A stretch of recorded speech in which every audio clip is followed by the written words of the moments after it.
하나님의 말씀은 로마서 11장 1절에서 6절의 말씀입니다. 그러므로 내가 말하노니 하나님이 자기 백성을 버리셨느냐? 그럴 수 없느니라. 나도 이스라엘인이요 아브라함의 씨에서 난 자요 베냐민 지파라. 하나님이 그 미리 아신 자기 백성을 버리지 아니하셨나니 너희가 성경이 엘리야를 가리켜 말한 것을 잊지 않느냐? 저가 이스라엘을 하나님께 송사하되 주여, 저희가 주의 선자들을 죽였으며 주의 제단들을 헐어버렸고 나만 남았는데 내 목숨도 찼나이다 하니 저희의 하신 대답이 무엇이뇨? 내가 나를 위하여 바알에게 무릎을 꿇지 아니한 사람 7천을 남겨뒀다 하셨으니 그런즉 이와 같이 이제도 은혜로 택하심을 따라 남은 자가 있느니라. 만일 은혜로 된 것이면 행위로 말미암지 않음이니 그렇지 않으면 은혜가 은혜되지 못하느니라. 아멘. 오늘 마더스데이입니다.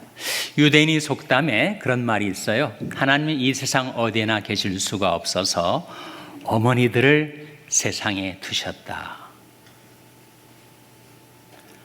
하나님이 어디에나 계시죠. 무소부지하신 하나님.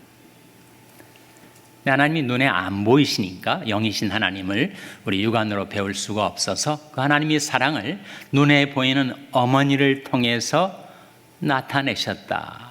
그런 뜻이겠죠. 하나님의 사랑과 어머니의 사랑의 공통점이 있습니다. 그것은 바로 은혜와 희생입니다. 먼저 오늘 본 말씀은 이제 로마서 11장에 이르게 되었는데 로마서 9장, 10장, 11장은 이스라엘과 이방인의 구원 문제를 다루고 있는 장들이죠. 근데 이스라엘 백성들이 소위 말하는 historical priority, 역사적인 우선으로 하나님의 백성들로 택함을 받았지만 그들이 예수 그리스도를 믿지 않았어요.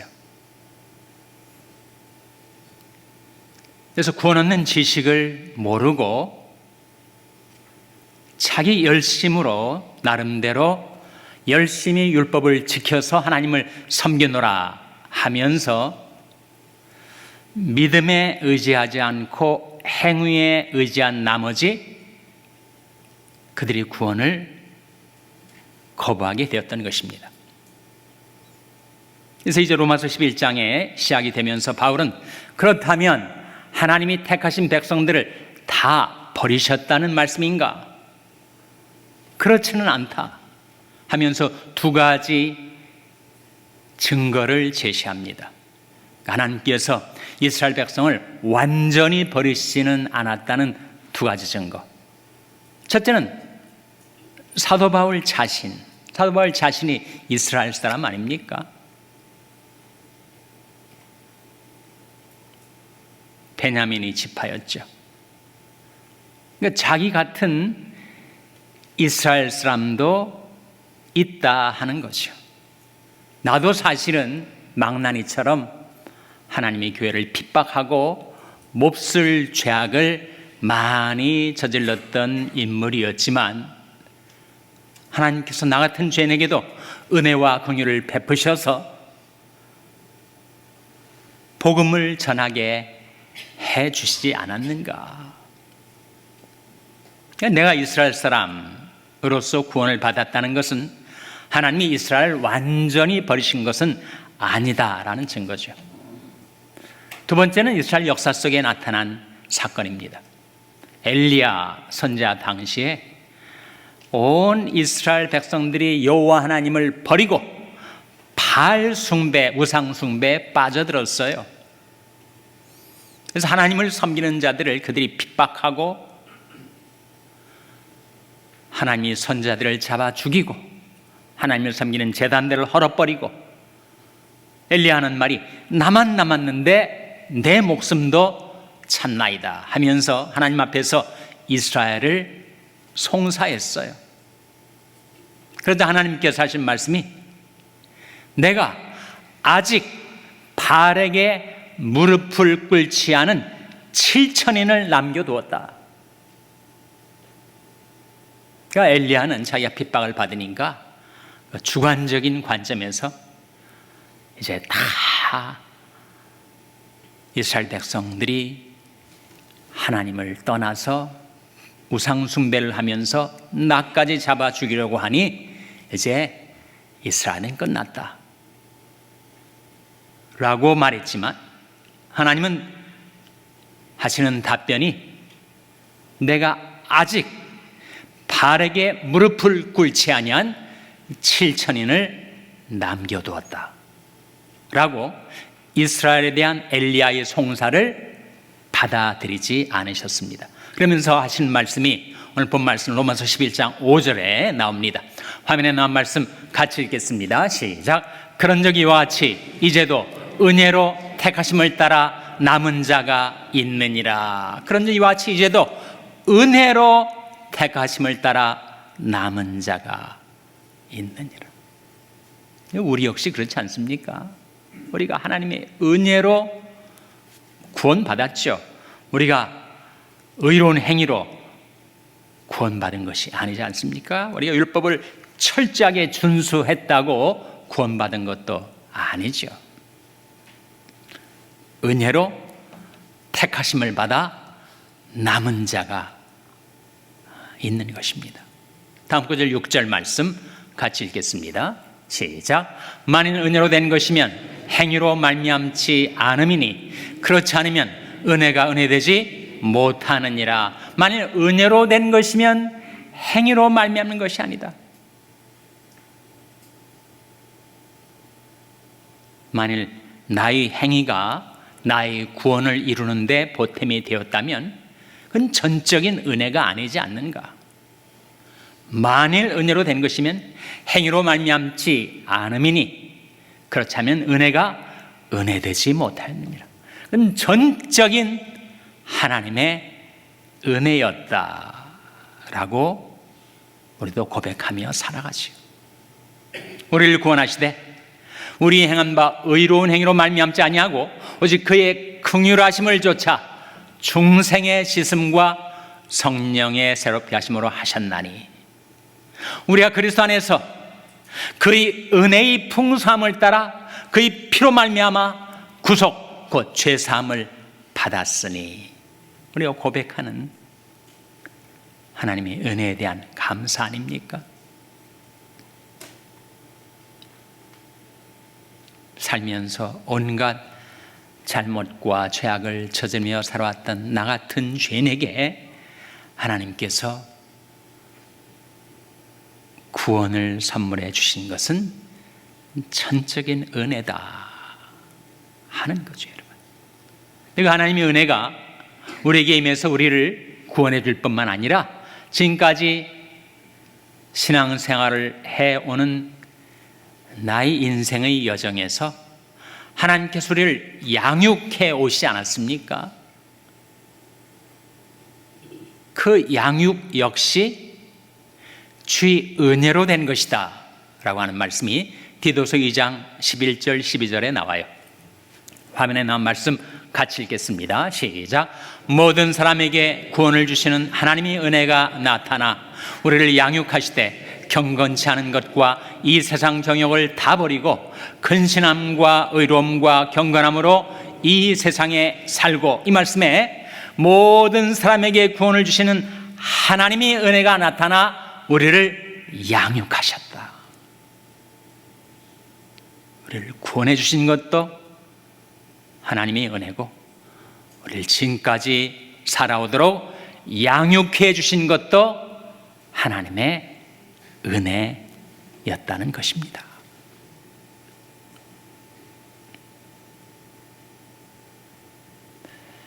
양주동 박사가 작사하신 어머니 마음이라는 노래가 있습니다. 기억하시는 분들이 많이 계실 거예요. 나실제 괴로움 다 잊으시고 기르실제 밤낮으로 애쓰는 마음, 진자리 마른 자리 갈아 미시고 손발이 다닳도록 고생하셨네. 하늘 아래 그 무엇이 넓다 하리요. 어머님의 희생은 가히 없어라.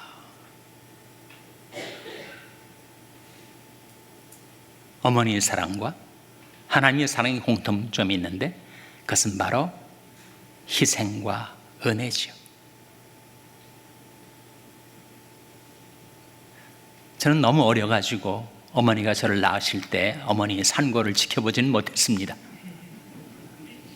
그러나 제 아내가 두 아이를 낳을 때 겪었던 해산의 고통을 제가 지켜보았어요. 제 바로 밑에 누이 동생이 아이를 낳을 때 몇십 년 전의 일이지만 난산이었습니다. 아이를 밀어낼 힘이 없어가지고 아이가 중간에 막혀서 들어가지도 않고 나지도 않고 있는 거예요.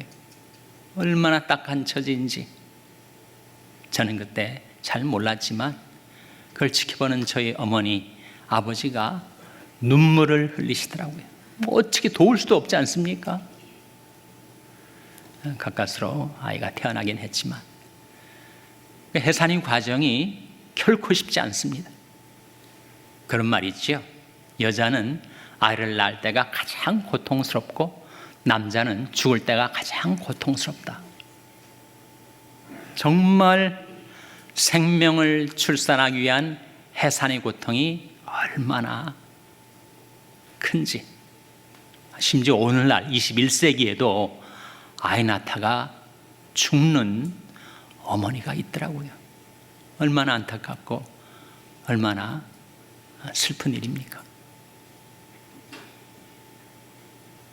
근데 예수님께서 요한복음 16장 21절 말씀인데 이런 말씀을 하셨어요.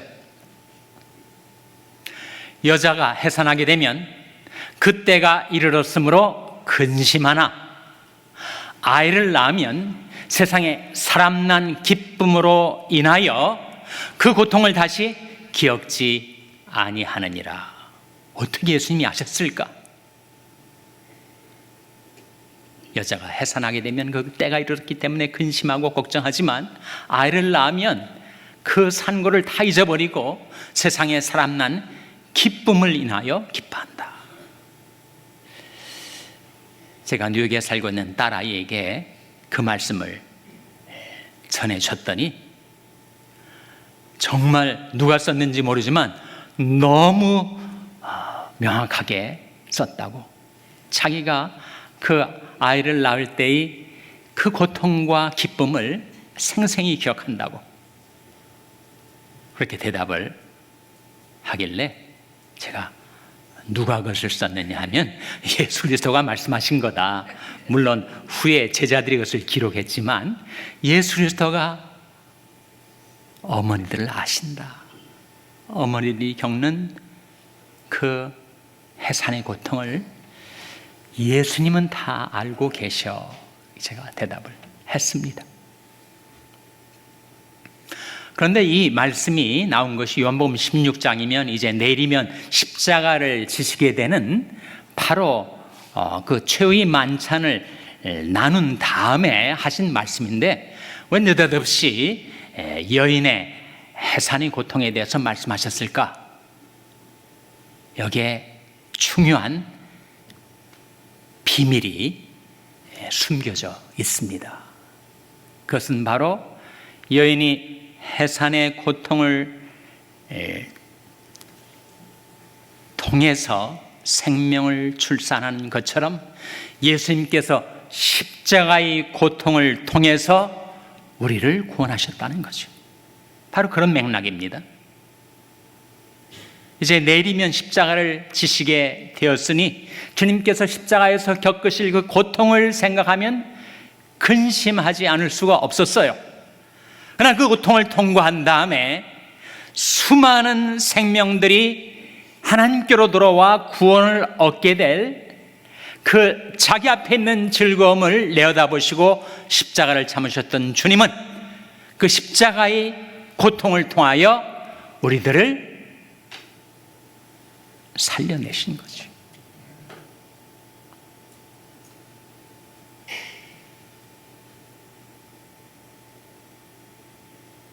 그래서 히브리서 2장에 그런 말씀이 나옵니다. 만물이 인하고 만물이 말미암은 자에게는, 하나님이 창조와 섭리를 가리키는 것인데, 만물이 인하고 만물이 말미암은 자에게는 많은 아들을 이끌어 구원의 영광에 들어가게 하시는 일에 저희 구원의 주를 고난으로 말미암아 온전케 하심이 합당하도다.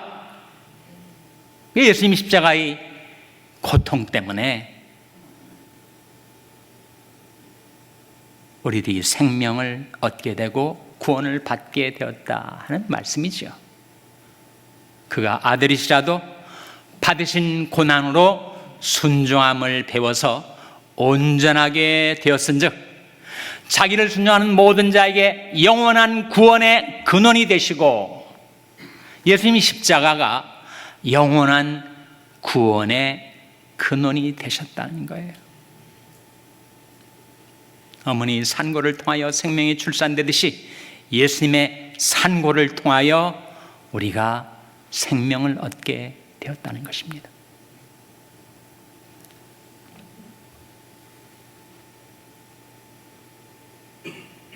그렇게 우리를 살려주신 주님, 자기를 희생해서 우리에게 생명을 주신 주님은 우리가 이제 하나님의 자녀가 되어서 살아갈 때 우리를 양육해 주십니다. 어머니 눈물이 기도가 있는 자식은 망하지 않습니다. 오거스틴이 어머니 모니카에게 한 암브로스 감독의 말인데, 그 말 속에 담겨진 의미가 있지 않습니까? 어머니 눈물의 기도를 기억하는 자식은 망하지 않습니다. 어머니 찬송 소리가 귀에 들려오고, 어머니의 손때 묻은 성경책을 기억하고, 어머니 기도 소리를 기억하는 자식은 세상에서 잘못되지 않습니다.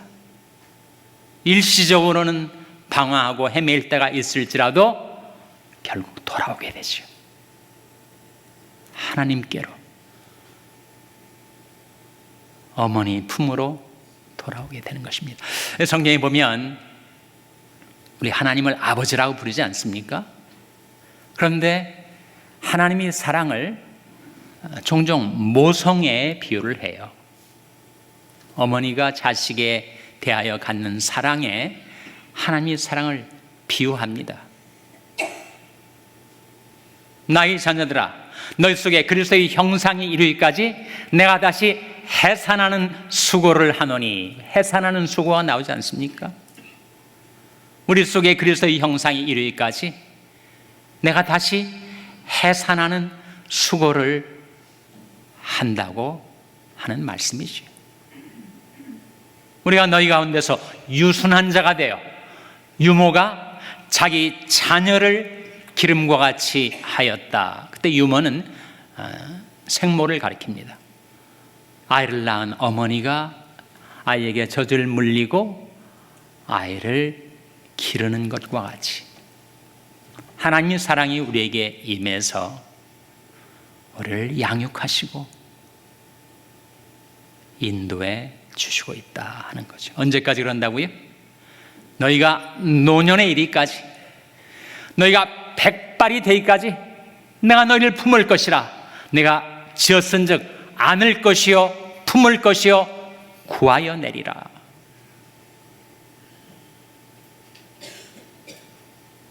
세상이 이상하게 돼가지고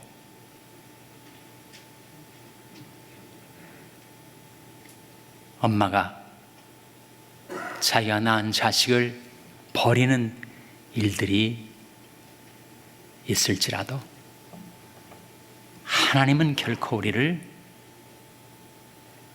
버리지 않으신다. 이사야 49장 15절 말씀 화면에 같이 읽겠습니다. 시작. 여인이 어찌 그 젖 먹는 자식을 잊겠으며 자기 태산한 아들을 긍휼히 여기지 않겠느냐. 그들은 혹시 잊을지라도 나는 너를 잊지 아니할 것이라. 여인이 어찌 그 젖 먹는 자식을 잊겠어요.